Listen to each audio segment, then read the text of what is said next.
Ya, Assalamualaikum warahmatullahi wabarakatuh. Waalaikumsalam warahmatullahi wabarakatuh. Ya, sebelumnya terima kasih banyak pada Bapak Junaidi SPDMKes yang sudah bersedia sebagai narasumber pada kesempatan kali ini. Beliau sebagai kapasitasnya sebagai Kepala Madrasah Masa Pesawaran. Untuk sesi wawancara ini, Bapak, kita akan mengeksplor permasalahan-permasalahan yang ada pada pembelajaran di madrasah. Mohon izin sebelumnya, saya Saadatul Hasanah, mahasiswa PPG dalam jabatan di Universitas Negeri Makassar untuk mapel kimia. Pada kali ini saya mohon bantuannya Bapak untuk menjawab permasalahan hal yang saya lakukan ini untuk mencari penyebab permasalahan yang ada.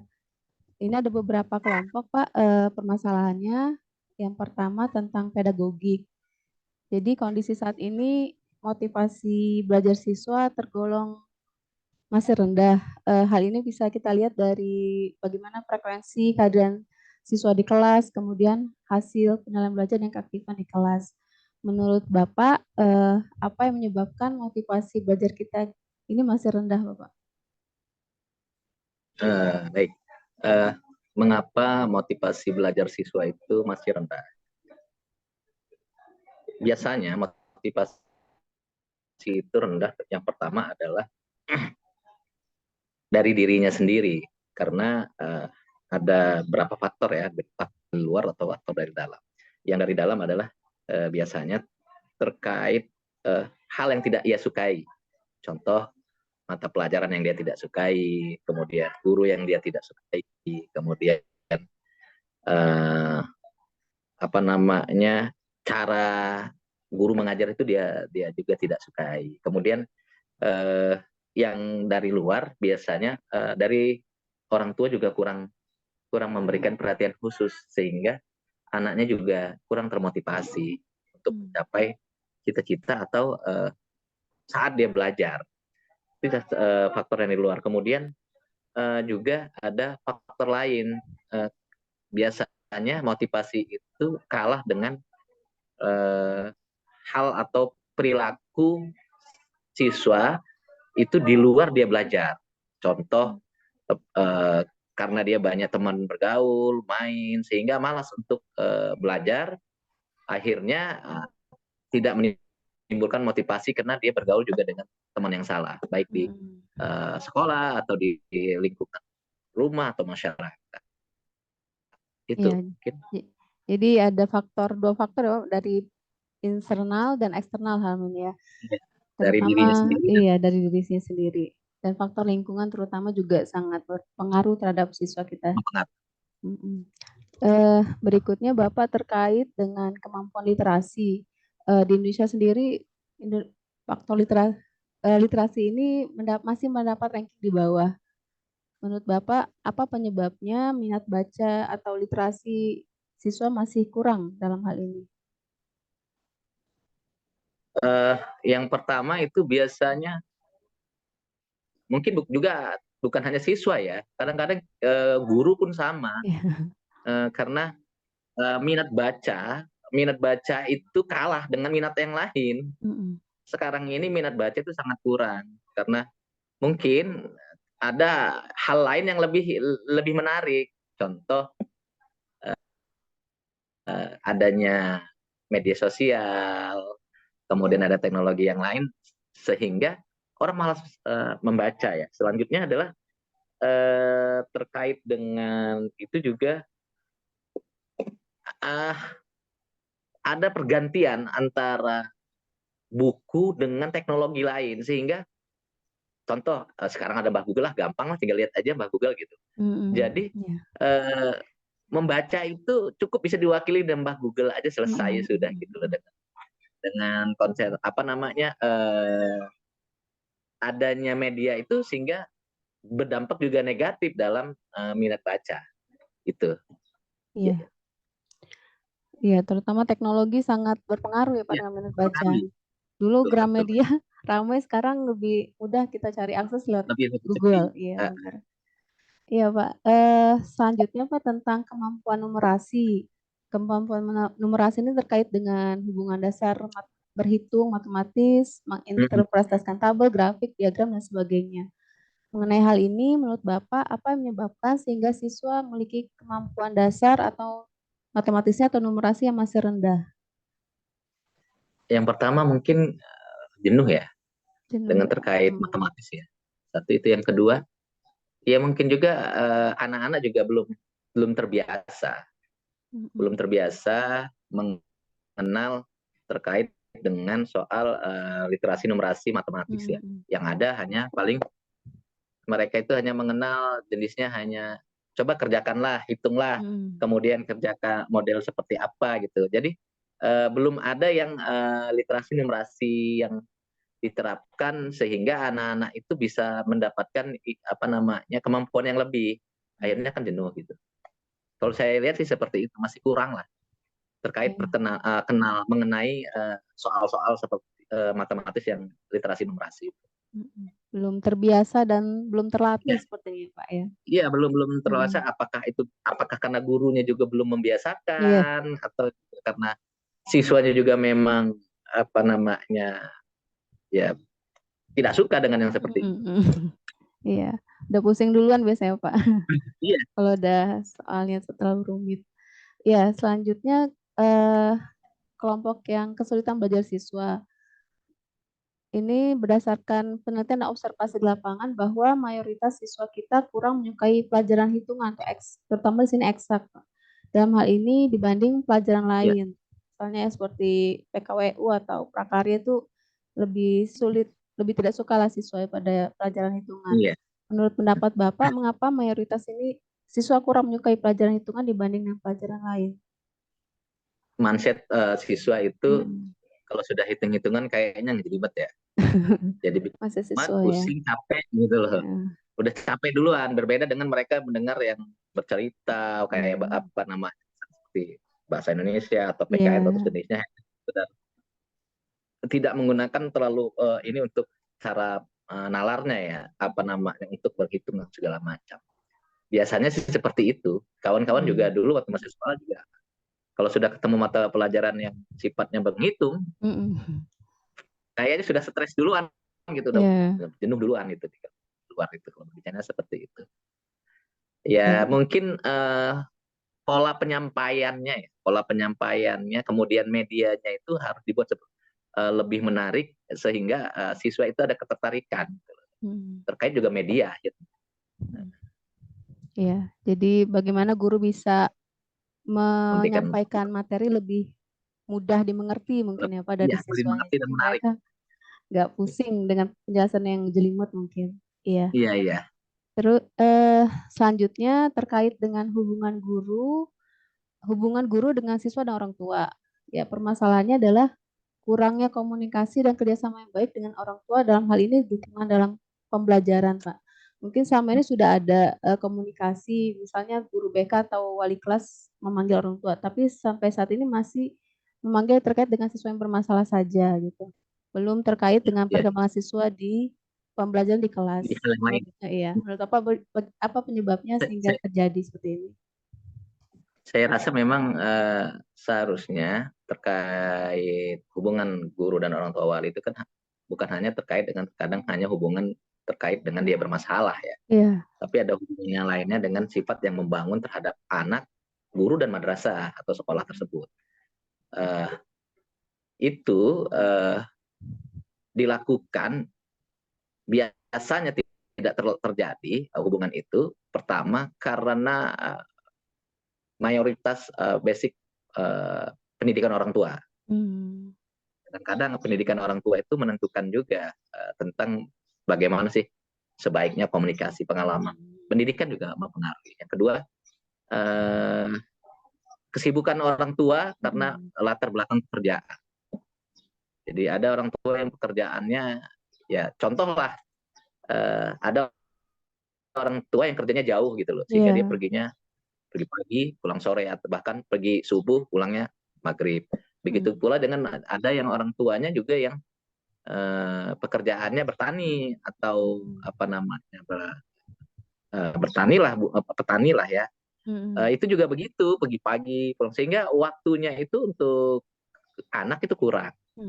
Nah, dan kebanyakan kita juga kayaknya banyak juga di madrasah kita tuh orang tuanya petani. Selain petani juga ada yang biasa gitu. Jadi salah berapa faktor itu sepertinya ada terjadi di madrasah kita, Iya, penyebab sulitnya komunikasi. ya. Terutama masalahnya di man kita ini orang tuanya yang kerja di luar negeri, Pak, banyak kan. Jadi untuk Malah kalau banyak yang nenek, luar negeri ya, iya, lebih luar biasa lagi itu. jadi WNA atau WNI. Pelajar Iya. Jadi banyak titip ke di neneknya luar negeri. biasanya, Pak. Ya, kemudian juga faktor apa namanya? Faktor penguasaan media ya. Orang tua waktu itu kan Mm-mm. terkait juga dengan pembelajaran online ya pada saat COVID kemarin ya. Mm-mm. Itu juga komunikasi antara orang tua dan guru itu kan antara orang tua dan guru itu kan sangat penting dan harus bisa terlaksana waktu itu.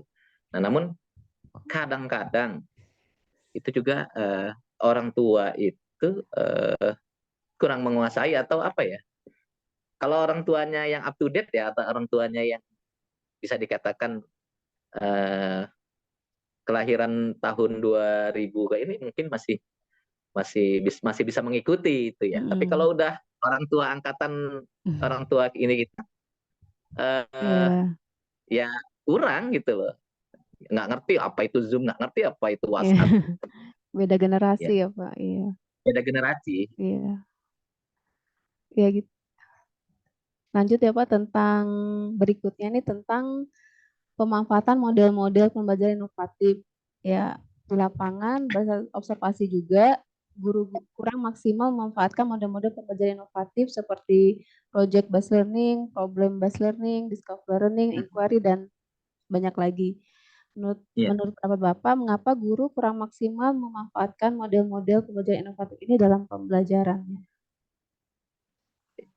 Yang pertama biasanya kenapa guru itu kurang masif.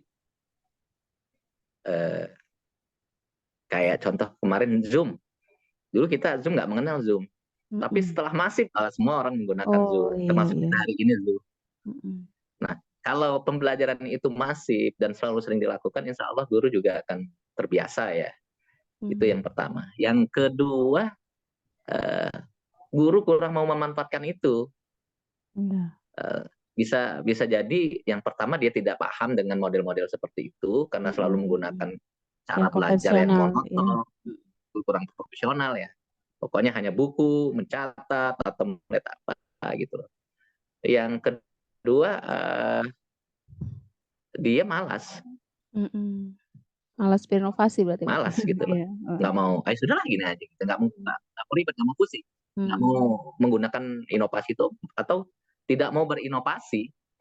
Mm-mm. Itu banyak yang terjadi sekarang seperti itu. Padahal dengan kita berinovasi menggunakan tadi yang disampaikan tadi yang model seperti tadi itu guru akan kekurangan waktu dan bahkan uh, kurang kurang apa ya uh, mengingin gitu. Iya, stabil. Iya ya itu. Iya, Pak. Jadi kebanyakan mungkin udah zona nyamannya lah, Pak ya. Kalau dengan Ya, betul. cara-cara yang lama itu kan ada zona nyaman, Karena jadi yang tidak lama klasik. tidak perlu energi banyak menyiapkannya. Betul, Kalau betul. pakai pembelajaran ini kan harus ada perencanaan dan tentunya energi yang lebih lah untuk menyiapkannya. Ya, Iya. Mas, berikutnya Pak tentang kegiatan pembelajaran di kelas yang berbasis coach atau high order thinking skill ya. Selama ini terkendala ketika guru ingin menerapkan dan memberi soal berbasis coach. Eh, Kalau dilihat dari hasil penilaiannya mendapatkan nilai yang di bawah KKM ketika ini diterapkan. Menurut Bapak, apakah kendalanya atau penyebabnya sehingga kesulitan guru untuk mengarahkan siswa untuk berpikir tingkat tinggi? Dalam ini HOTS. Pengalaman yang ada ya. Yang pertama adalah guru itu tidak paham tentang apa itu tentang HOTS itu. Oh iya, paham dulu berarti ya. Iya. Karena dia tidak paham sehingga dia tidak tahu apa yang harus dia lakukan. Mm-mm. Itu sebenarnya intinya di situ. Intinya ke situ. Yang kedua, dia guru belum terobservasi pentingnya pembelajaran itu. Sehingga yang pertama dia tidak ingin cari tahu, yang kedua adalah dia tidak merasa itu sangat penting sebenarnya. Padahal itu sebenarnya harus diterapkan. Itu kembali lagi sebenarnya harusnya manajemen kepala madrasah ya untuk mengingatkan guru, kemudian terkait juga dengan metode penilaian dan sebagainya dalam proses pembelajaran. Ya.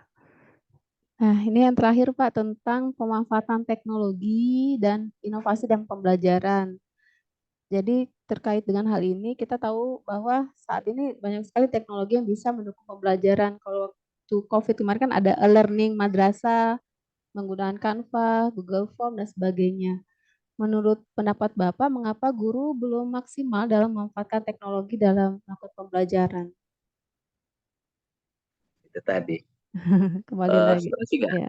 tidak semua guru ya, tidak semua Iya, guru gitu. Memang belum maksimal. persentasenya lebih besar sepertinya Mm-mm. yang Mm-mm. tidak maksimal ini. Ya tadi ketemu zona nyaman, kemudian kurang motivasi dari ini yang berwenang, contoh pengawas dan kepala madrasah itu kurang mensupport. Kemudian lagi menurut dia ini tidak urgent gitu loh. Biasanya kan kayak gitu tuh kalau ada tugas kayak atau kalau mau ada pemeriksaan, kalau mau ada akreditasi atau baru diciptakan yang seperti itu. Nah, ya itu tadi kembali lagi ke gurunya kurang motivasi pentingnya itu ke Iya, guru iya. lagi. Ya, kalau dari Biasanya itu sih. sarana prasarana gimana Pak? Perlu dukungan juga berarti ya Pak Nah, ya terkait ini sarana dan prasarana itu juga penunjang, penunjang ya. sangat perlu ya penunjang karena seiring dan sejalan.